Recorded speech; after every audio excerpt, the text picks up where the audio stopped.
I've been talking on the subject matter of fathers who are abused, dads who are abused, men that are abused or in abusive situations regarding parenting or co-parenting.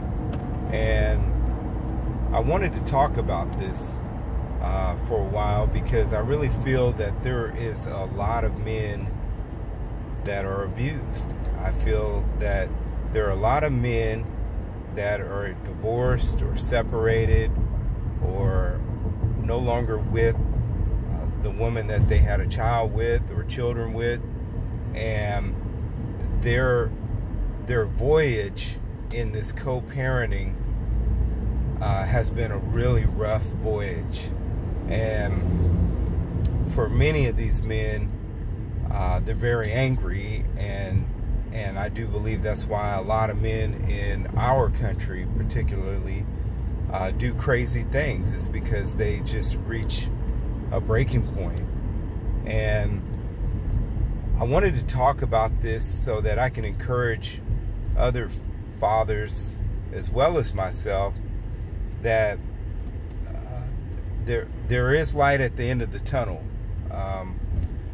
Your child will be 18 one day, and when they reach 18, they can make decisions that they choose on their own volition and their own will to see you and deal with you on a more peaceful level without having to deal with a contentious and abusive person.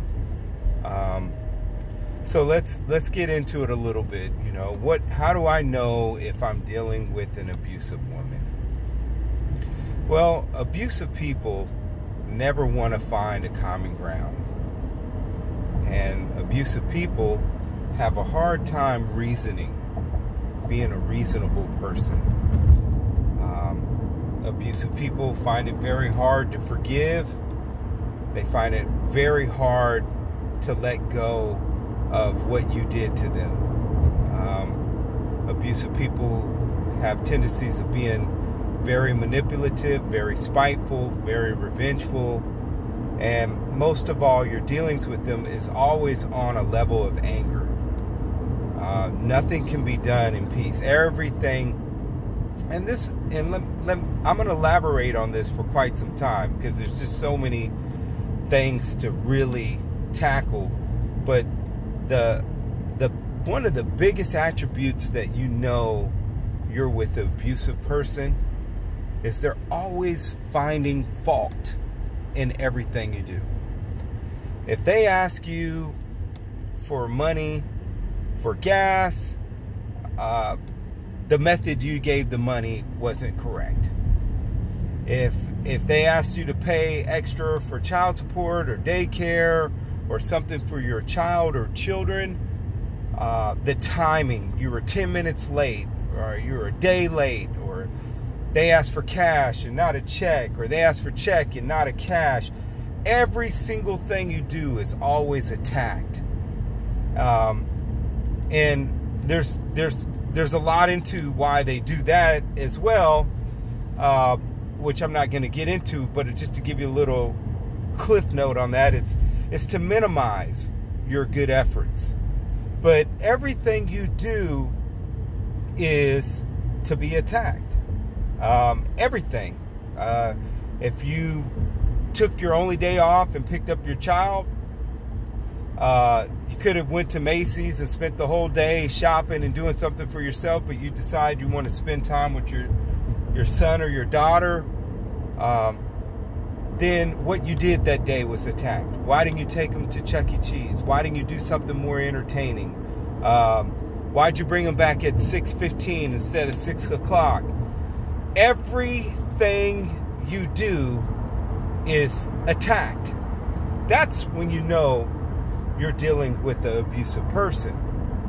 So I wish I could tell you there's a clean-cut way to deal with abusive people or abusive woman or spouse or ex-spouse.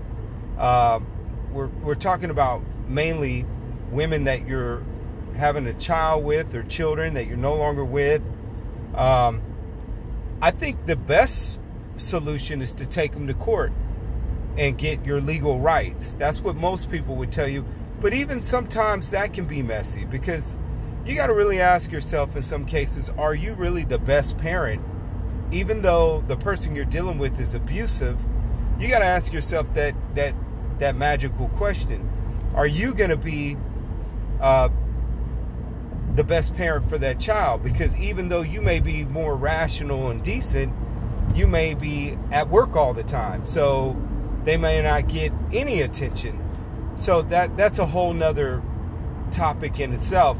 But typically the best thing to do would be to get your legal rights, if you could afford to do that.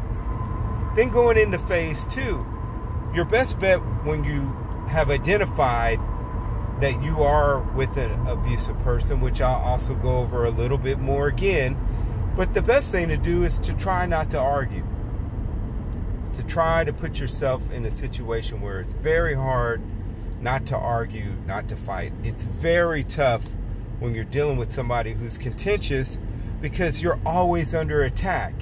And you may not always have the patience to deal with that person when you're constantly being attacked.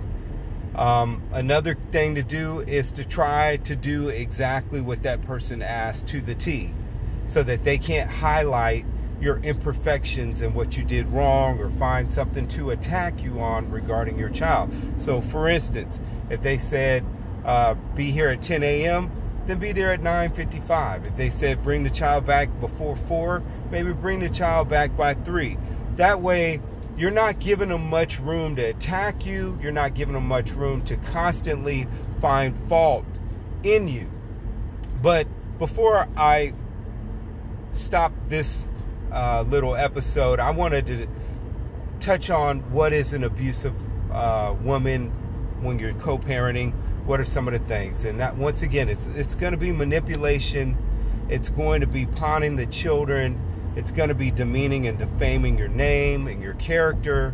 But most of all, being difficult and constantly finding something to put you down or attack you about. And remember, you know, the only thing you can keep doing is keep pressing through until hopefully you can parent in peace, co-parent in peace.